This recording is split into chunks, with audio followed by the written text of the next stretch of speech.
Oi pessoal, boa noite, tudo bom?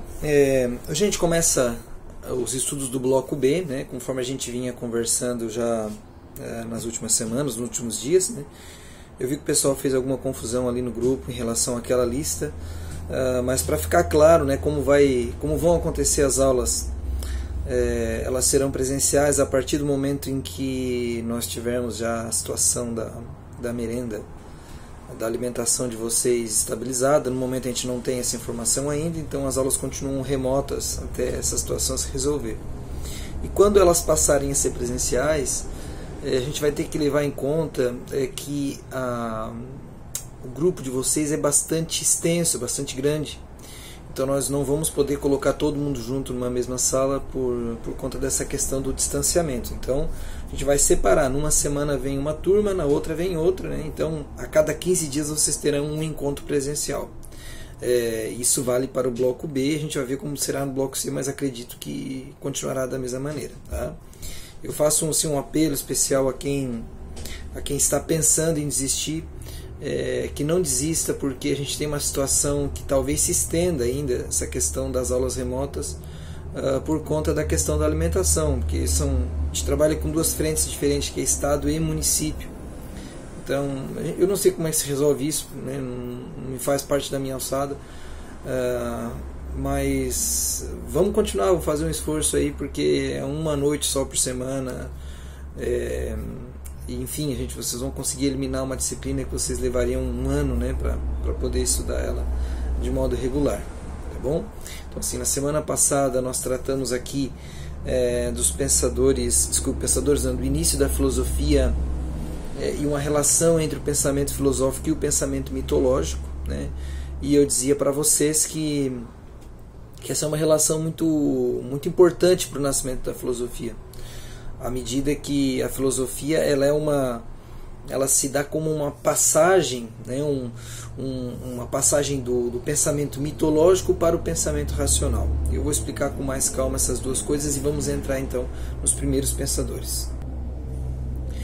Então, assim, pessoal,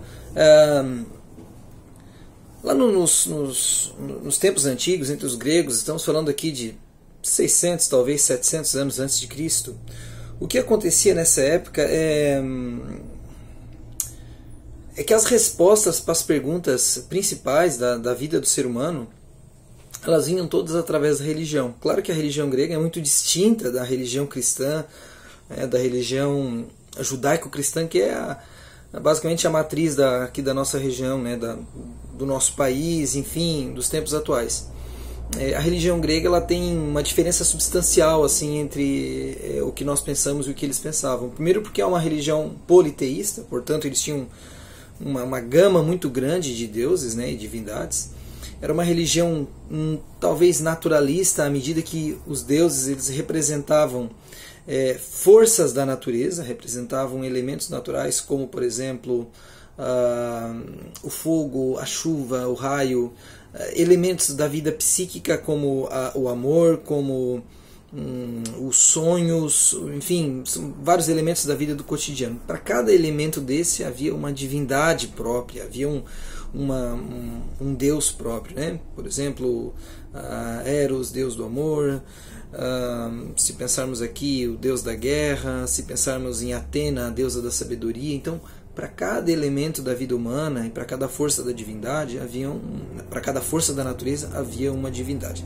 Bom, então as respostas para os problemas da vida e para os questionamentos da vida, todos eles vinham através das divindades, né? Por exemplo, acontecia uma chuva muito grande, alagava uma região, enfim, uma tempestade.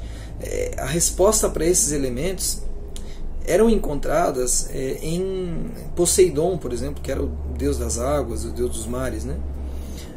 Uma colheita que deu muito certo, uma colheita que deu muito errado, todos esses elementos encontravam respostas nas divindades. Ocorre que chega uma época que essas respostas já não satisfazem mais os anseios da população grega.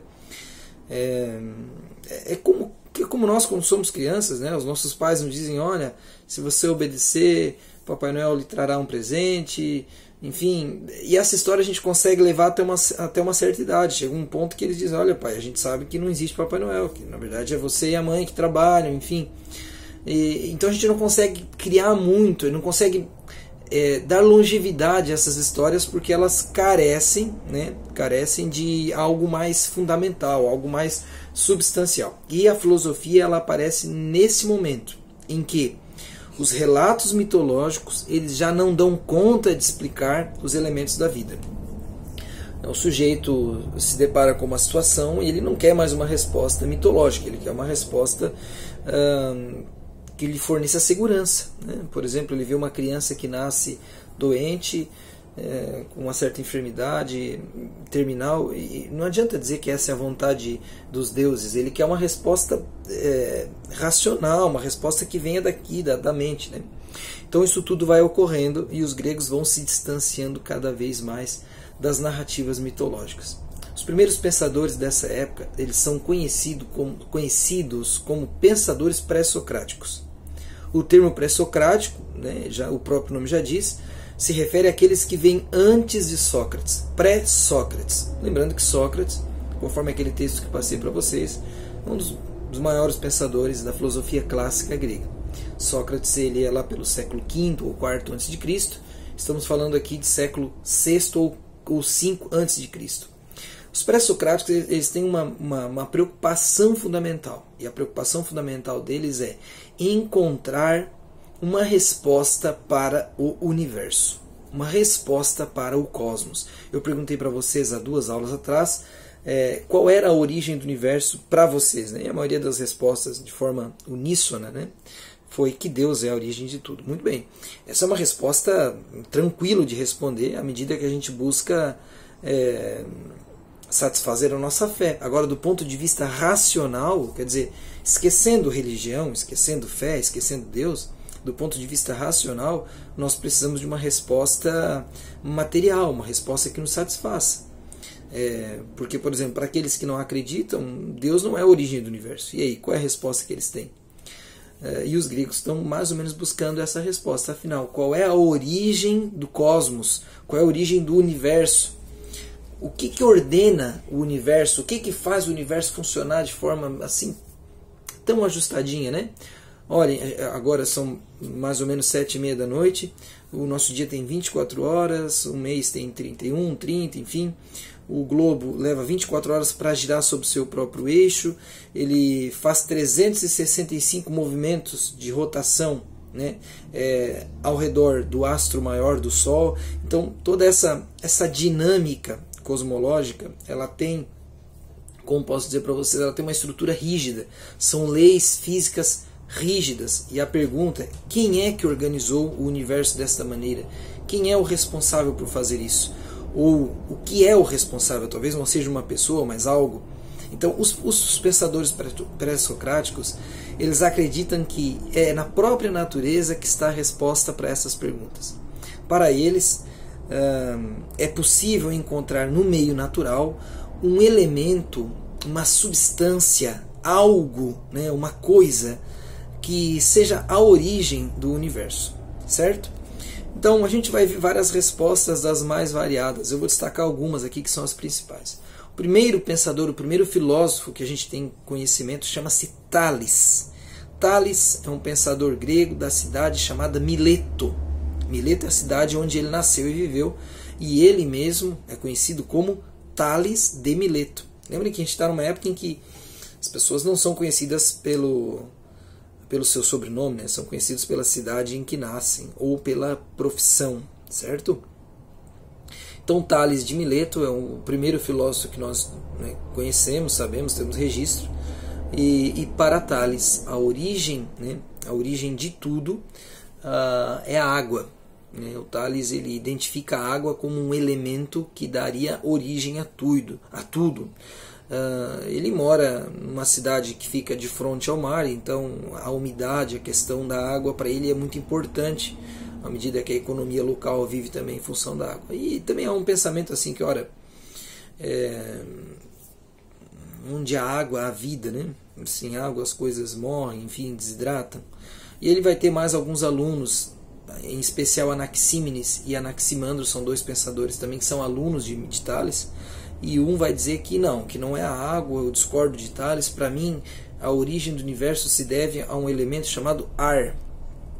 E o outro vai dizer que o elemento nem é determinado, né? Vejam, cada um vai dando uma resposta.